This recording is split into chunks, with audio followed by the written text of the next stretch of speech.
desviado, seu incircunciso, seu filisteu, seu endemoniado. Joga um monte de praga no camarada, porque ele falou mal dessa. Você tem que defender a sua igreja, sim ou não? É claro que você tem que defender a sua igreja.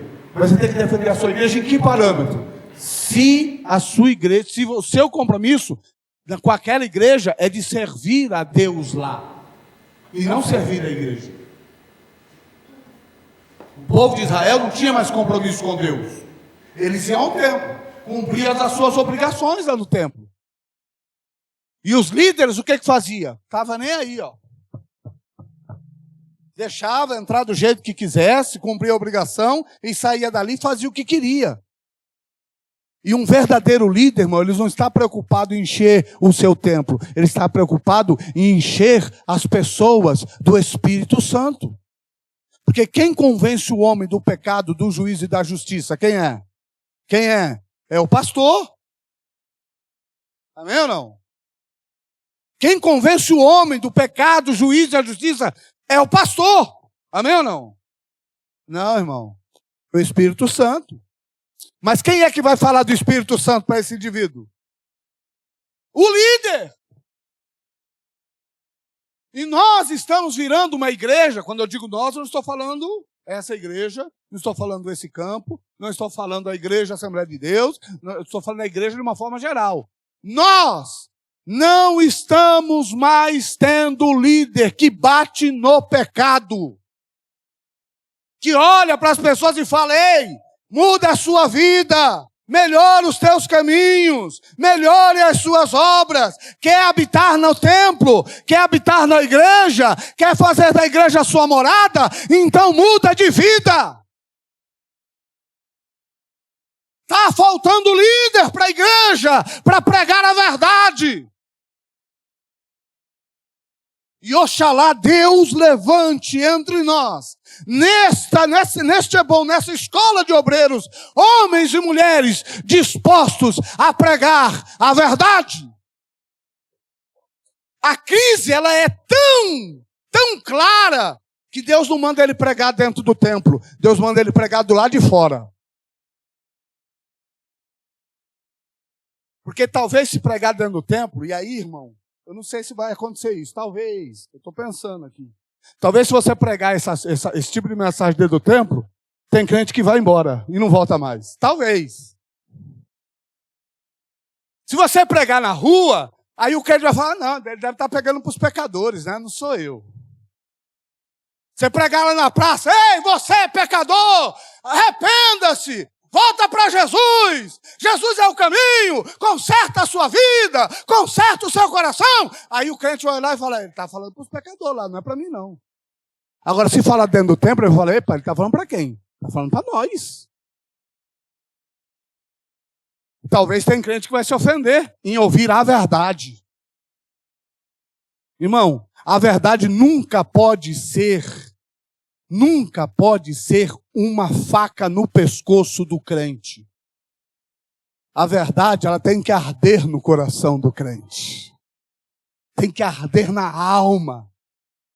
Quando ouvir uma mensagem dessa de Jeremias, tem que olhar e falar assim: é Deus querendo mudar a nossa história. É Deus querendo fazer com que eu seja melhor.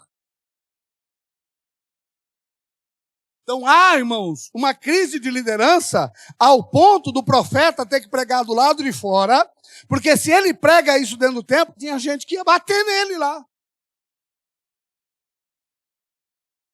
Tinha gente que ia bater nele lá, não ia aceitar uma palavra dura como essa. Há uma crise de liderança, sim ou não? Sim ou não? Está faltando gente para falar esse tipo de coisa, não está? Mas não é só aqui, nós estamos falando aqui entre nós porque é o assunto de hoje.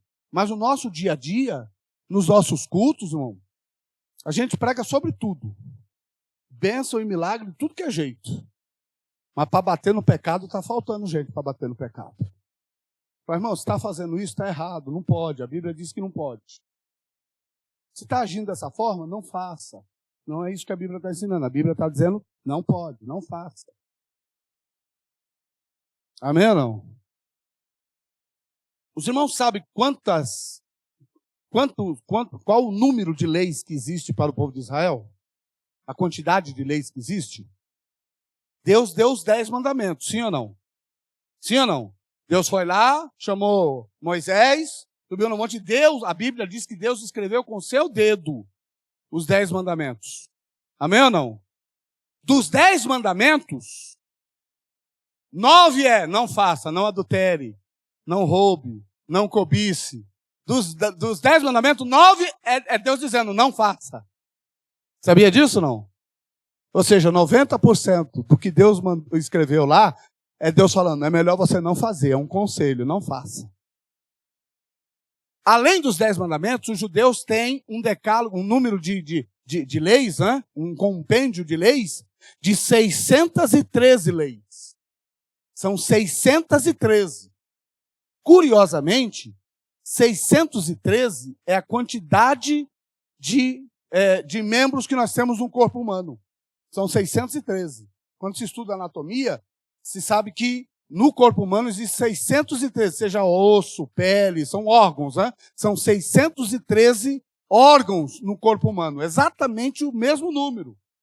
Das 613 leis que existem, 305 é Deus dizendo que vai fazer alguma coisa para Israel. E 306 é Deus falando: não faça isso, Israel. A mensagem bíblica, irmãos, ela é muito mais proibitiva do que aceitativa. Nós estamos vivendo um período hoje, por isso que existe uma crise de liderança, de uma teologia chamada teologia da liberdade, do liberalismo. Nós estamos vivendo uma teologia liberalística. Tudo pode. Você sabe disso. Hoje tudo pode, tudo é aceito. Porque Deus é amor. Amém ou não? Só que eles esquecem da outra faceta de Deus. Deus é amor, mas... a Bíblia diz, tem um mais lá, mas o povo esquece, só fala que ele é amor. Mas a Bíblia diz, Deus é amor, mas também é fogo consumidor. Não é só amor. Para os que amam a Deus, amor. Para os que desobedecem, fogo consumidor. É a Bíblia. Então essa crise de liderança era a realidade de Jeremias. Por isso Deus manda ele à porta do templo e pregar essa mensagem dura. E aí ele continua. Verso de número 8. Eis que vós confiais em palavras falsas, que nada se aproveita.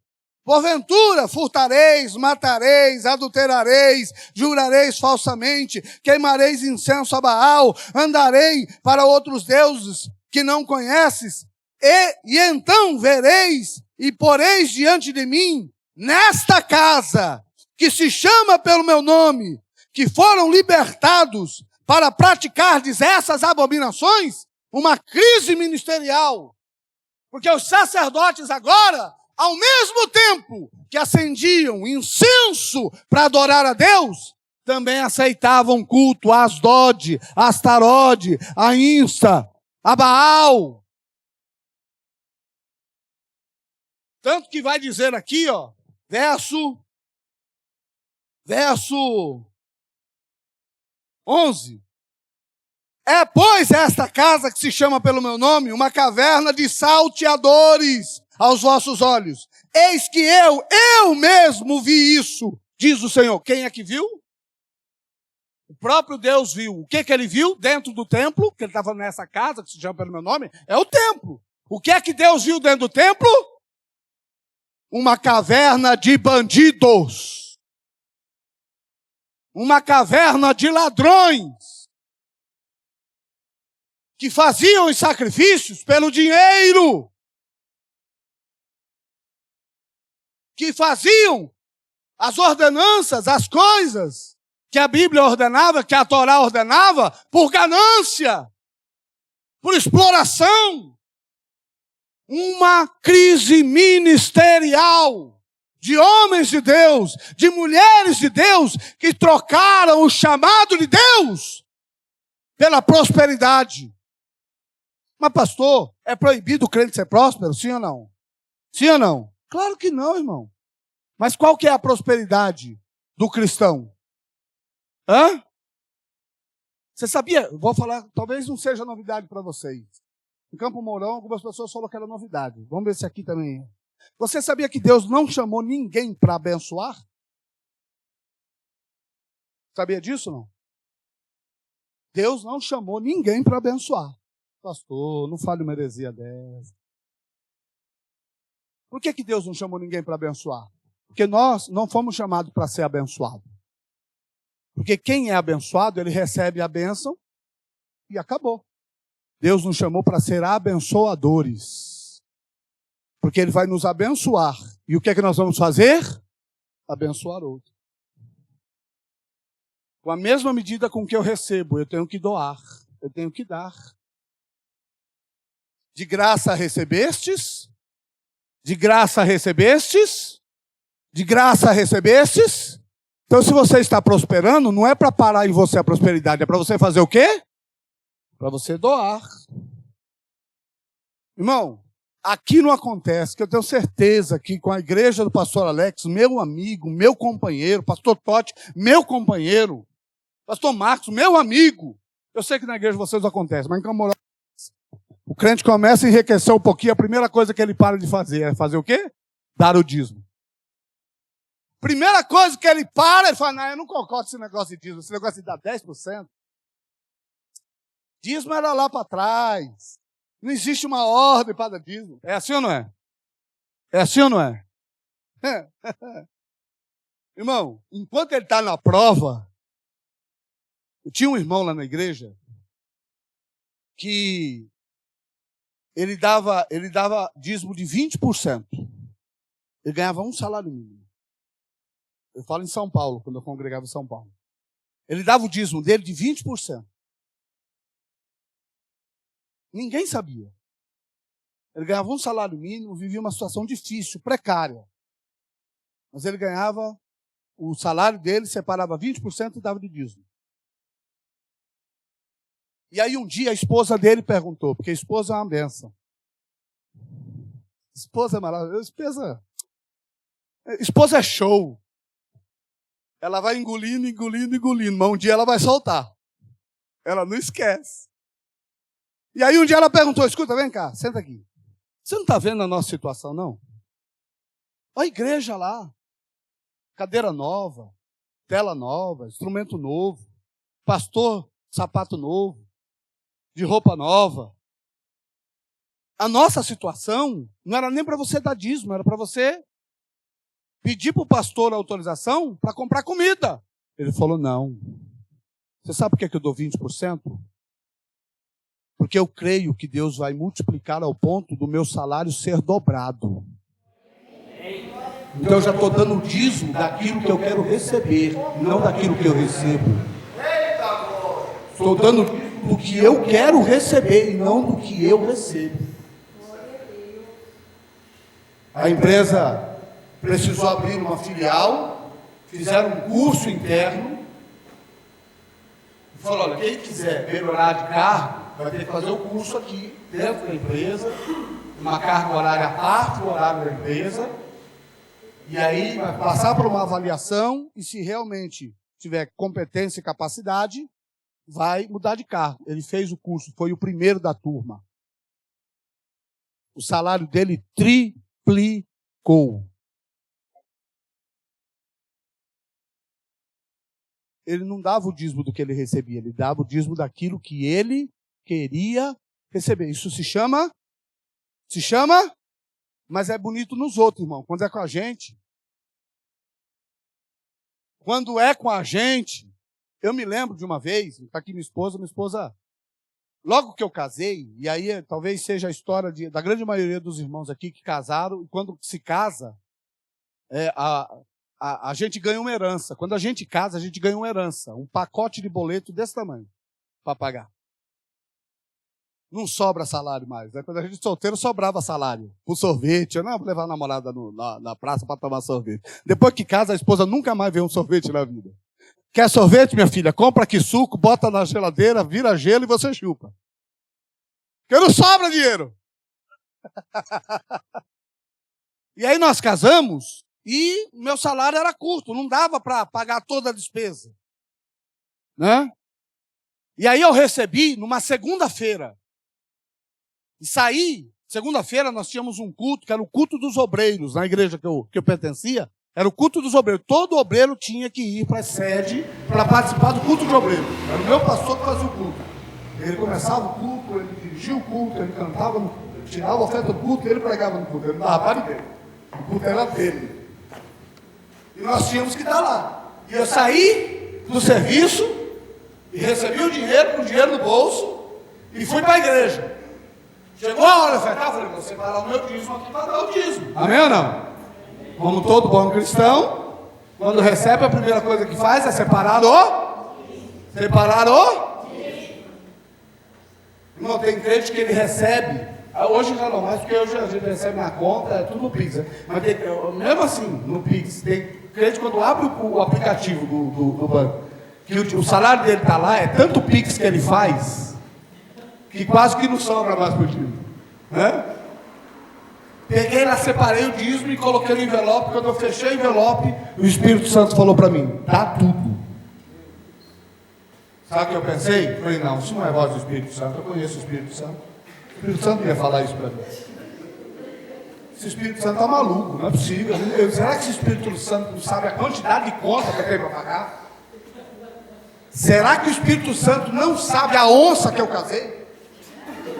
Se eu chegar em casa sem dinheiro, eu estou morto. Não dá, o Espírito Santo, fique quietinho aí, Espírito Santo. Eu amo você, mas essa daí não vai dar, não.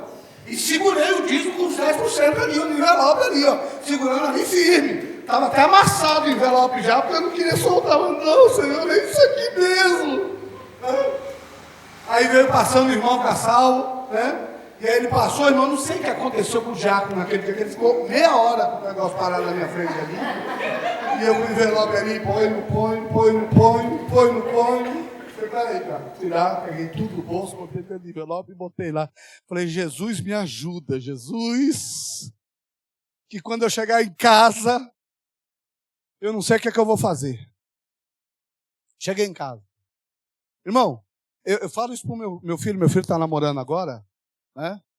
E eu falei isso para ele, né? Que ele falou, pai, eu não entendo.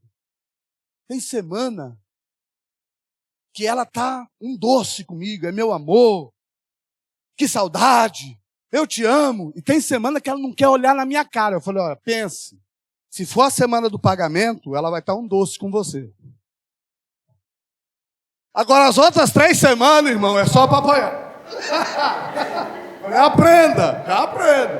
A semana que você tem que aproveitar é a semana do pagamento. Vai chegando perto do dia 5, meu irmão, a mulher fica um doce. Né? E aí, irmão, ela me recebeu na porta, dia de pagamento. Recebeu na porta, pastor. Oi, meu amor, como foi o seu dia? Foi bênção. E o culto? Falei, foi bênção também. Já está pronto o jantar aqui, ó. Senta aí, come. Estava esperando você para jantar. Então vamos jantar. Tomei meu banho, jantei, sentei. E ela ali rodeando. Eu não queria perguntar de imediato, né? Mas eu cronometrei. 5 minutos ela falou, recebeu? Falei, foi o recorde. Falei, recebi. Ah, que bom, porque eu já fiz a lista para ir no mercado. Eu falei, pode guardar. Pode guardar que não vai dar certo, essa sua lista aí não vai funcionar. Mas por quê? Porque eu dei tudo na igreja. Você está louco? Como é que você vai dar o salário inteiro para a igreja? Eu falei, mas Deus mandou. Não ia! Deus não ia fazer isso com a gente. Ele sabe que nós estamos fazendo. Eu falei, minha filha, mas Deus tem alguma coisa nisso. Eu não sei. Irmão, passou um dia, passou 2 dias, passou 3 dias, sem R$1 no bolso, eu e ela. E ele era pequeno. Ele ainda mamava. Falei, sorte sua que você ainda tem um alimento natural para comer. Agora eu e ela vamos viver pela fé esse mês, que eu não sei o que é que vai dar. Enquanto ela tiver leite, ele mama. Hã? Agora, a hora que secar, já era. Passou uns dias, irmão, não tinha mais nada em casa. Aí, pensa, irmão, talvez você já passou por isso. Quando você não tem nada em casa, é o dia que o povo resolve fazer visita para você. Logo o meu pastor presidente. Ele, o filho dele, mais 2 obreiros. Na hora do almoço. Não, a gente foi ali, evangelizar ali um fulano ali, e passamos aqui. Está na hora do almoço, a gente sabe que a Débora cozinha bem, a gente veio para almoçar. Falei, Jesus, misericórdia. Falei, então, minha filha, resolva aí, faça alguma coisa. Bota água no feijão. Faça um milagre aí. Ela ajeitou tudo. Tá aí, irmã, ela tá aí. Pois as irmãs perguntam para ela aí a receita aí, que ela ensina a receita. Ela fez, comeu, todo mundo comeu, varão. Só que não ficou mais pra gente. A gente não tinha mais o que comer. E aí chegou a noite, ela chorando, falou, e agora? A gente não tem mais o que comer. A geladeira só tem água. Falei, enche de garrafa d'água, que é para não ficar vazia. Pelo menos tem garrafa d'água lá dentro. Falei, cadê a lista que você fez do mercado? Ela falou, tá aqui. Eu falei, então, pegue ela que nós vamos no mercado. Ela falou, mas aonde? Eu falei, calma, nós vamos no mercado. Dobramos o joelho de madrugada, botamos o Mateus para dormir.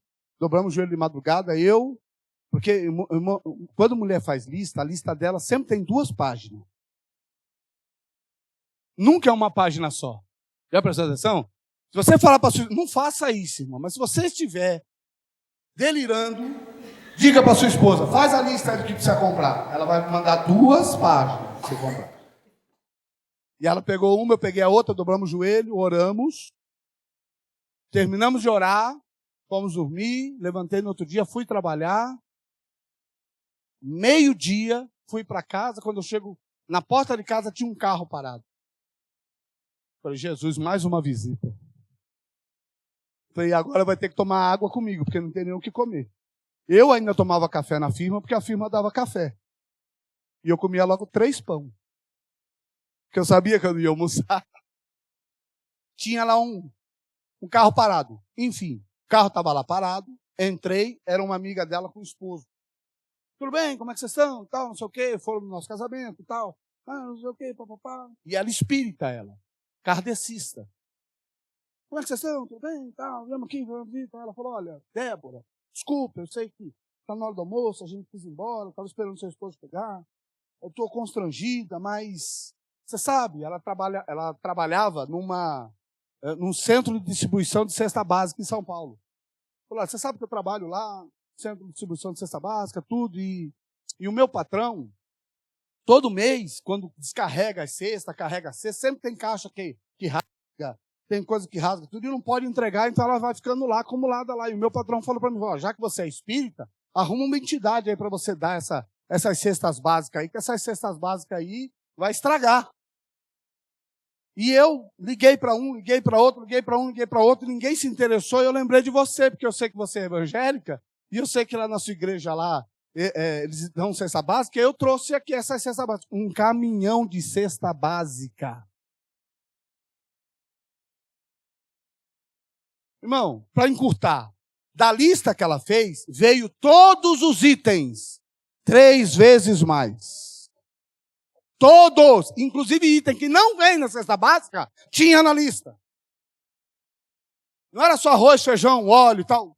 De higiene pessoal, até item e de marca que a gente usava, viu? Não é qualquer marca, não. Marca que a gente usava. Veio 3 vezes mais. Eu falei para ela, filha, pega o que é suficiente para o mês. E o restante, o que é que nós vamos fazer? Doar. Porque se Deus me abençoou para abençoar alguém. Por isso que eu digo, Deus não chamou você para ser abençoado. Deus chamou você para ser abençoador. E o sacerdote, na crise sacerdotal, ele tem que ter essa noção de ensinar as pessoas a dar. Não é só dar no templo, não, irmão. Quantas pessoas você conhece que necessita de uma ajuda? E eu não estou falando de oração, não. Estou falando de ajuda. E a gente às vezes não dá. E ó, presta atenção, aquele que é contra o dízimo, ele não dá o dízimo, mas também não compra uma cesta básica para o necessitado. Já viu isso? Porque ele é miserável. E nós estamos criando uma cultura na igreja, uma cultura do miserável, que a gente é contra as campanhas que a igreja faz, a ajuda que a igreja pede. A gente é contra, mas também a gente não tira do nosso para ajudar quem precisa. A gente guarda só para nós. E se você guardar só para você, uma hora vai acabar. E até você vai ficar sem. Quer ver um exemplo rápido? Rapidinho, eu já estou encerrando. Vou falar aqui rapidamente aqui da crise da adoração. Quer ver um exemplo? Claro, meu pastor.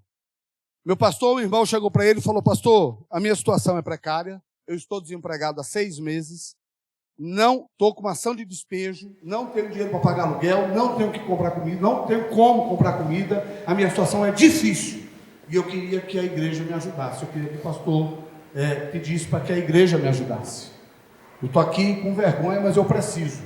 O pastor falou: meu irmão, pelo amor de Deus, a igreja vai lhe ajudar. O irmão aqui é membro há quantos anos? Sou membro aqui há 10 anos. O irmão é o quê? Eu sou presbítero. Amém, irmão? Então, a igreja vai te ajudar. A igreja tem um compromisso com você. Amém ou não? Amém ou não? A igreja vai te ajudar. Pastor, como o senhor vai me ajudar? Chamou o tesoureiro. Vem cá. Meu irmão, o presbítero aqui faz 10 anos que ele é membro da igreja. Eu quero que você levante os 10 anos que ele é membro dessa igreja, levante todos os dízimos que ele deu durante esse período, faça a correção para a moeda atual e devolva para o irmão. É a ajuda que a igreja vai dar. Vai devolver o dízimo que você deu para ele, irmão. Para espanto do tesoureiro. Em 10 anos, ele nunca tinha dado um dízimo para a igreja.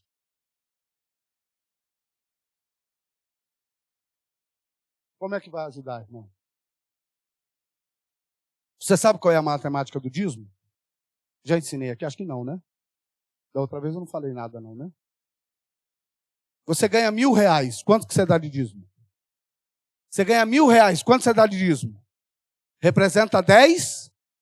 10% de R$1.000 é R$100. Você ganha R$1.000 e dá 100 de dízimo. Com quanto você fica? Com quanto? Vou falar de novo. Você ganha R$1.000. Você dá quanto de dízimo? 100 representa quanto? Se você der R$100 dos 1.000 que você ganha, com quanto você fica? Está errado, você não fica com 900. Você fica com os 100. Porque os 900 você gasta, mas os 100 está na mão de Deus para abençoar você. O erro que a gente pensa é que quando a gente dá o dízimo na igreja, nós perdemos 100. E ficamos com... Não, os 100 é o que vai garantir a sua bênção. Os 900 você vai torrar, vai pagar a conta, vai gastar e vai ficar sem dinheiro. Mas os 100 vai garantir a prosperidade e a bênção sobre a sua casa. Esse é o segredo do dízimo. Então, quando eu dou o dízimo, irmão, eu não estou perdendo 10%. Eu estou ganhando os 10%. Amém? Amém? Olha só, para a gente chegar no verso 16 e acabar. Verso 12. Mas visto que ide agora ao meu lugar, que estava em Siló, onde no princípio fiz habitar o meu nome, vede o que fiz aquele povo, por causa da maldade do meu povo de Israel. Agora, pois, porquanto fazeis todas estas obras, diz o Senhor, que vos falei, madrugando, falando, e não me ouviste, chamei, e não me responderam.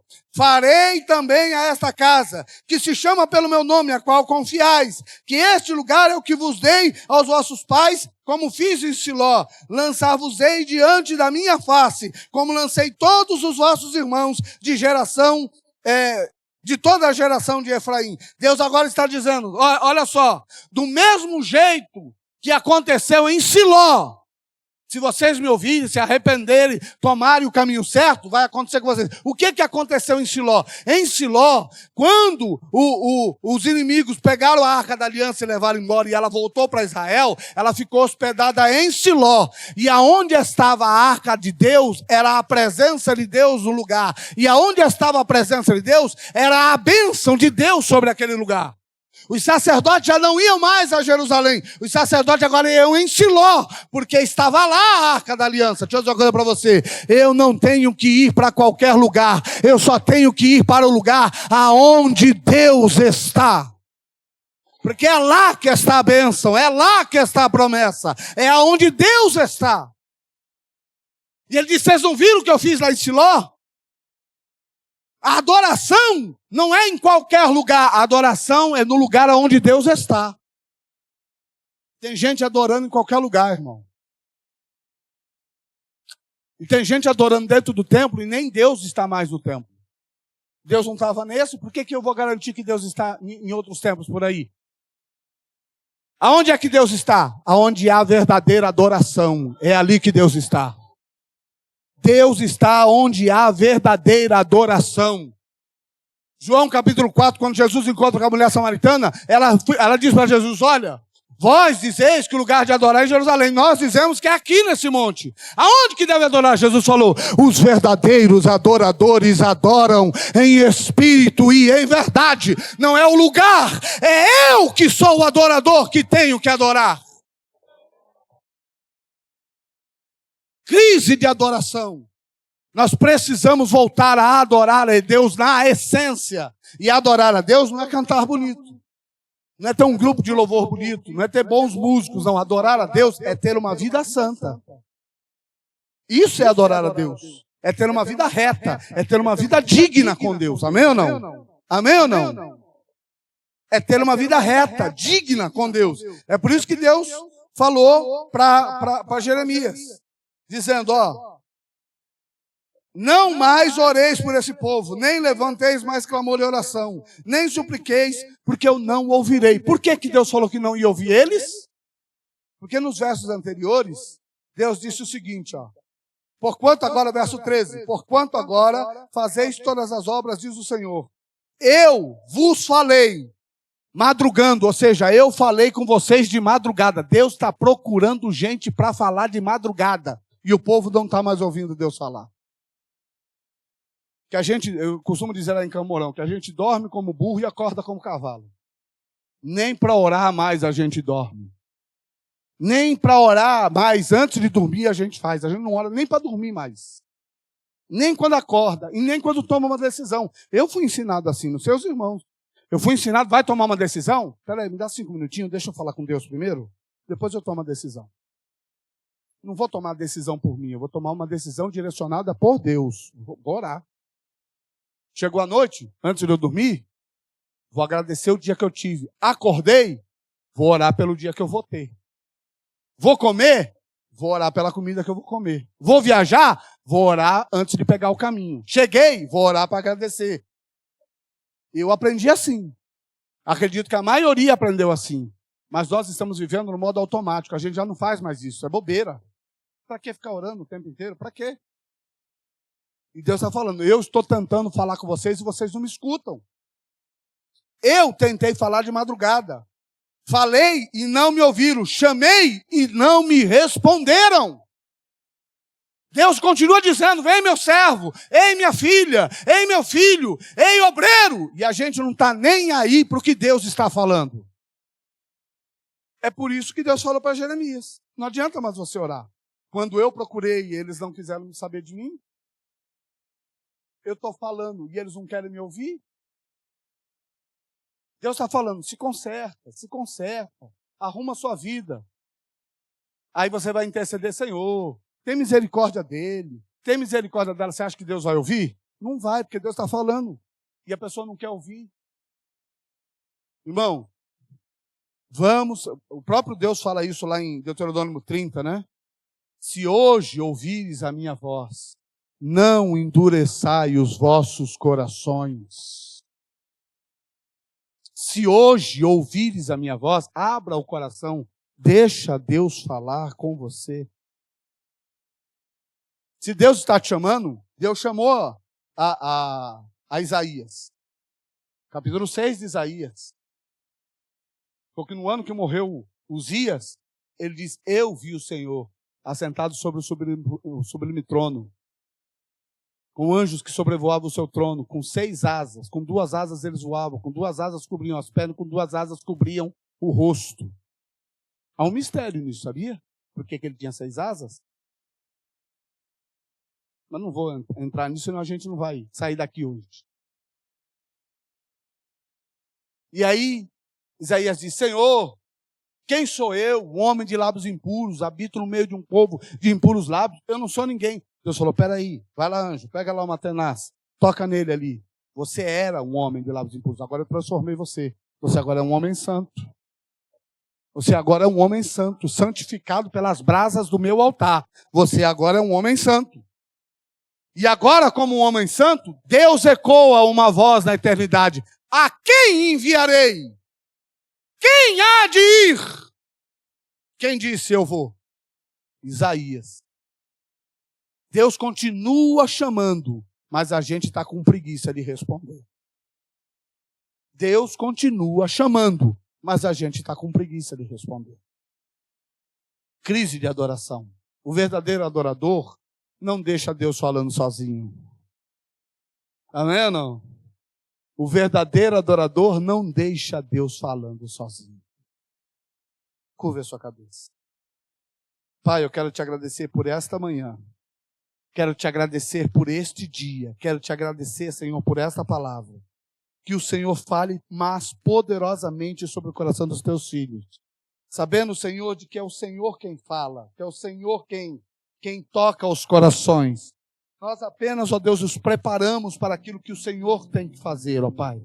E que o Senhor tenha a liberdade de agir e de operar sobre cada um dos teus filhos, dos teus servos, a cada congregação, a cada igreja aqui representada pelo seu pastor, pela família pastoral, pelos seus obreiros, a este campo, a esta igreja, ao pastor Alex, a todos os pastores, obreiros, presbíteros, diáconos, missionários, evangelistas. Senhor, que o Senhor venha tocar, ó Deus, e abençoar a cada um dos teus filhos, que sejam, Senhor, verdadeiros líderes, verdadeiros sacerdotes e verdadeiros adoradores. Que haja, Senhor, cumprimento da Tua palavra sobre este lugar, sobre esta cidade, sobre esta igreja, e que este campo venha florescer, florescer, florescer e florescer para a glória do Teu nome. Pai, nós te agradecemos, nós te louvamos, no nome santo do Senhor Jesus, para a glória do Teu nome. Amém.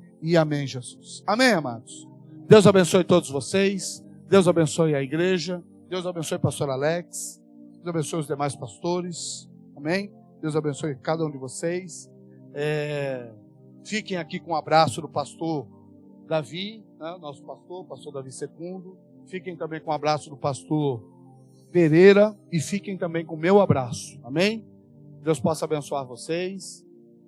Se eu for embora e você não der nenhum abraço em mim, eu vou achar que você não gostou do estudo. Amém ou não? Se eu for embora e você não me der nenhum abraço, eu vou achar que você não gostou do estudo. E aí sabe o que eu vou fazer? Eu vou mandar a cópia do estudo para você estudar de novo. Só de castigo. Deus abençoe os irmãos no nome de Jesus.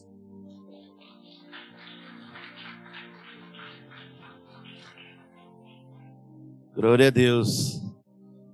Sabe qual o sentimento que eu fico quando termina a Zebom? É que eu devia ter feito um esforço um pouco mais para trazer a igreja inteira. Toda vez que acaba, a gente começa a ver, você vai. Eu fiz esforço, e eu falo assim, devia ter feito um pouco mais, trazer mais. Nós viemos aqui da congregação da sede, só da sede, viemos em 27. Se eu não contei errado, 27. Entre obreiros, liderança e membros, né? E eu fico com o sentimento que devia trazer todo mundo, viu? Devia trazer todo mundo, né? É um alimento especial. E às vezes nós sofremos na congregação, né? Falamos já, mas a gente falar é diferente. Está no dia a dia lá.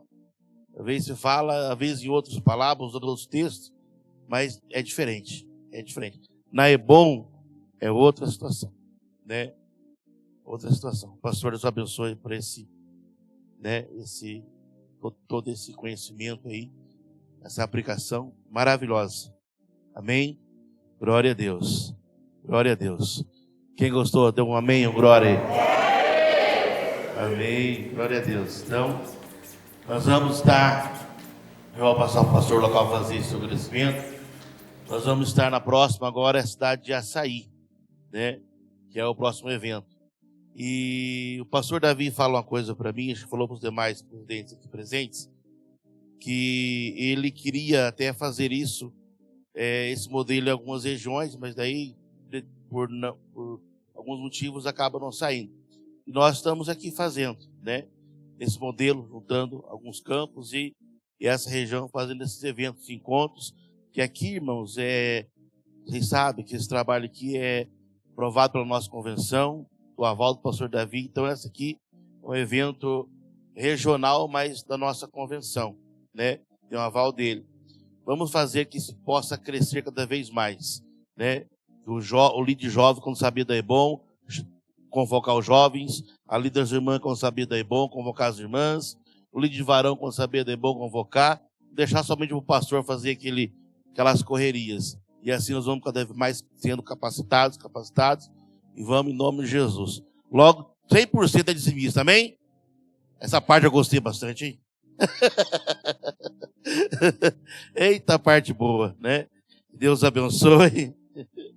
Pastor presidente, Deus abençoe. Pastor Jantotti, pastores, pastor Márcio, pastor Cícero, né? Pastor Luciano não pôde estar, né? Uma pena, mas o pastor Cícero está aqui representando mais pastores, obreiros e obreiras, pastores, né?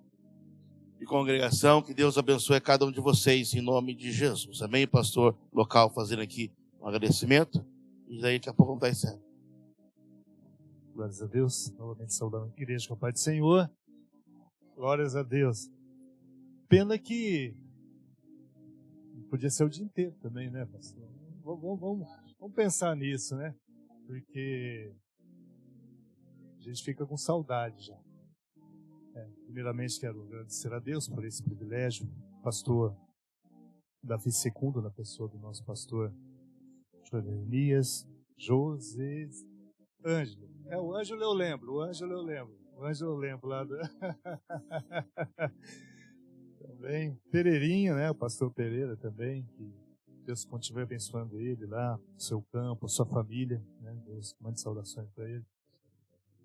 Vossa presença, meu pastor presidente, pastor Alex, obrigado pelo privilégio de fazer aqui. Agradeço muito. Esteve ontem aqui, eu sei que é difícil, né? Aqui de novo, mas é uma honra. É uma honra mesmo. Cornélio Procópio, a congregação aqui, se sente honrado por esta. É bom. Teve algumas já, né? Quando estava lá em cima também. Aqui está sendo. Essa é a primeira. Nessa tem o Mutirão 2 aqui. É a segunda. Mas é bênção, glória a Deus. E é um privilégio. Realmente só tenho que agradecer. Agradecer a todos os irmãos que se esforçaram por estar aqui. Que Deus continue vos abençoando, todos vocês. É isso que eu tenho a dizer. Se eu falar muito aqui, os irmãos já estão com fome também, né? Mas sintam-se abençoados. Em o nome de Jesus. Eu agradeço. Pastor.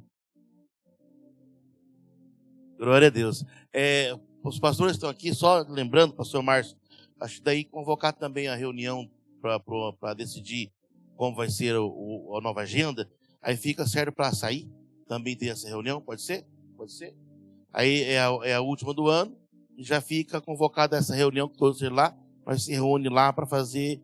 Só vai mudar se tiver a agenda a estadual e a nacional, se cair no dia, nós vamos ter que adequar. Mas nós deixa certo já. Então, é reunião também lá em Açaí, em dezembro, né? Lá é dezembro. Sendo lá, já fica marcada essa reunião, pode ser? Vocês concordam? Concordam? Amém? Então, fica certo assim, em nome de Jesus. Devolvo a palavra ao pastor Júnior, que vai estar dando a bênção para o nosso lar abençoado. Amém, queridos? Eu vou falar mais 1 hora agora. Vou não. Nós vamos almoçar, amém? Deus abençoe vocês, é um prazer enorme estar aqui com vocês. A outra que eu vim foi lá em Ribeirão do Pinhal, né? Foi bênção também. Então, sempre que precisarem, conte comigo. Eu saí de casa às 5 horas da manhã. A parte mais difícil não é levantar para vir. A parte mais difícil é acordar a esposa. Irmão, eu estou brincando bastante com ela hoje, porque não é ela que vai fazer o almoço. Se fosse ela, eu já estava com fome já. Amém? Deus abençoe a cada um de vocês, que vocês possam ter um bom domingo, e que o Senhor possa dar uma semana de bênção e de vitória para cada um. Amém? Já oramos, levante as suas mãos, vamos apenas impetrar a bênção apostólica, que o Senhor guarde a tua saída e a tua chegada, que o Senhor faça resplandecer o rosto sobre vós e vos conceda a paz, que o grande amor de Deus, que a graça do nosso Senhor e Salvador Jesus Cristo, a doce comunhão e as consolações do Espírito Santo de Deus esteja com cada um de nós, desde agora para todos sempre. Todos digam amém. Deus abençoe a todos em nome de Jesus Cristo. Vá em paz, que a bênção do Senhor seja contigo.